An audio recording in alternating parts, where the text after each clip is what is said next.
Hello नमस्कार दोस्तों, स्वागत है आपका एक नई वीडियो में।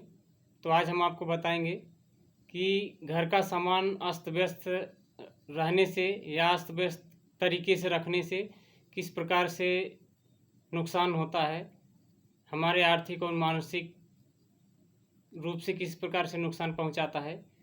तो इसके 5 नुकसान के बारे में बताएंगे। तो चलिए शुरू करते हैं। दोस्तों, पहला नंबर है कि घर में मानसिक तनाव और झगड़े बने रहेंगे। जैसे पति पत्नी का, बाप बेटे का, इस प्रकार से घर में कलह कलेश बना रहता है। आप यकीन नहीं करेंगे, आप सोचेंगे कि इस बात से उस चीज़ों का क्या लेना देना है, लेकिन दोस्तों ये आजमाया हुआ बात मैं बता रहा हूँ। तो घर का सामान अस्त व्यस्त रखने से परिवार में कलह कलेश बढ़ता है। और नंबर दूसरा, दोस्तों वास्तु के अनुसार भी यह गलत माना गया है और इसमें यह माना भी जाता है कि शुक्र ग्रह के खराब चलने से भी ऐसा होता है, लेकिन हमें जहाँ तक हो सके सुधार करना चाहिए। और तीसरा नंबर है कि दुर्भाग्य और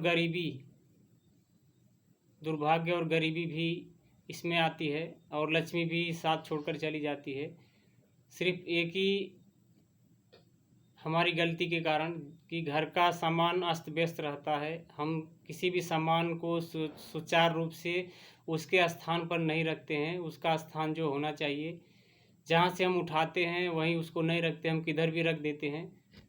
तो इससे बहुत ही नुकसान होता है, घर की लक्ष्मी भी छोड़कर चली जाती है और आर्थिक नुकसान भी होता है बहुत प्रकार से।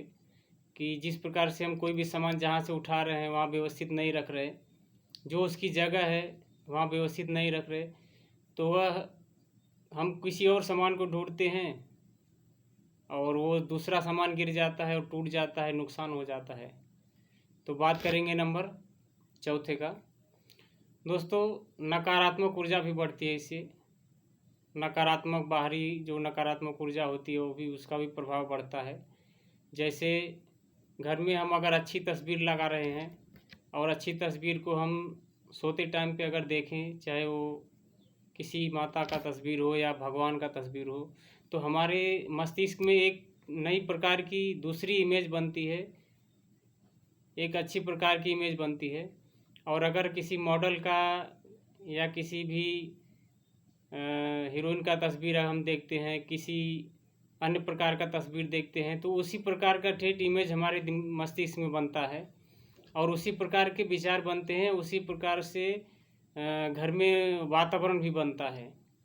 तो इसलिए जब वो तस्वीर का असर हमारे मन मस्तिष्क पर पड़ सकता है, तो आप कल्पना कर सकते हैं कि घर का जो अस्त व्यस्त सामान रहेगा वो भी हमारे ऊपर तो किसी न किसी प्रकार का प्रभाव छोड़ता ही होगा।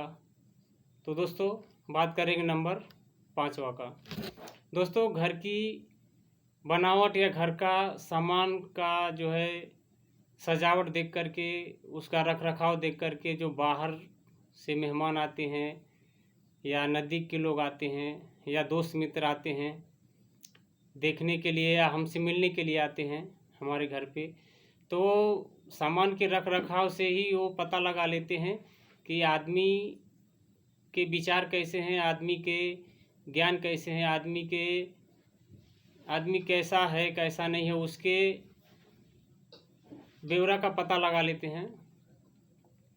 और उसका जीवन कैसा होगा, उसका चरित्र कैसा होगा, वो आधा तो जानकारी वैसे ही मिल जाती है उनको, क्योंकि हमको कुछ बोलने की ज़रूरत नहीं रहती है। हमारे जो कर्म रहते हैं, हमारे जो घर की असतता व्यस्तता रहती है, वही आधी वो उनको बता देती है कि हाँ ये घर ऐसा है। तो ऐसी ऐसी बातें हैं। तो दोस्तों, इसके वजह से घर के बाहर भी आदमी का सम्मान कम हो जाता है। समाज में जो सम्मान मिलना चाहिए वो सम्मान उस तरह का नहीं मिल पाता है और ऐसी ऐसी परेशानियां भी झेलनी पड़ती हैं।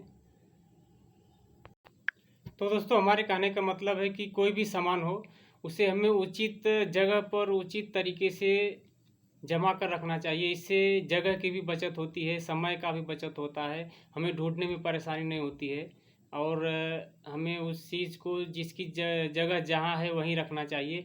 जैसे मान लीजिए टीवी है, तो टीवी के पास ही रिमोट होना चाहिए, टीवी के पास उसका प्लग पिन हर चीज़ होना चाहिए। और सिलाई मशीन है तो सिलाई मशीन के पास कैंची होना चाहिए, और उसका आयल होना चाहिए, सब उसके पास ही होना चाहिए। अगर हम कैंची कहीं अलमारी में रख देंगे और टीवी का रिमोट हम कहीं ऊपर छज्जे पर रख देंगे, तो उससे क्या होगा, आप दूसरा सामान ढूंढते ढूंढते कोई और सामान मिलेगा, तो किसी सामान में कपड़ा निकालेंगे तो कपड़े में रिमोट फंस कर आएगा, वो गिरेगा, टूटेगा। तो इस प्रकार से आर्थिक नुकसान भी होता है। और जिसका जो जगह है, जिस सामान का उस जिस जगह से उठाइए वो सामान वापस उसी जगह पर रखिए। तो इस तरह से आर्थिक नुकसान भी होते हैं दोस्तों। और आशा करता हूँ कि आपको ये वीडियो अच्छा लगा होगा, और ये चीज़ आप एक बार थोड़ा करके देखिए।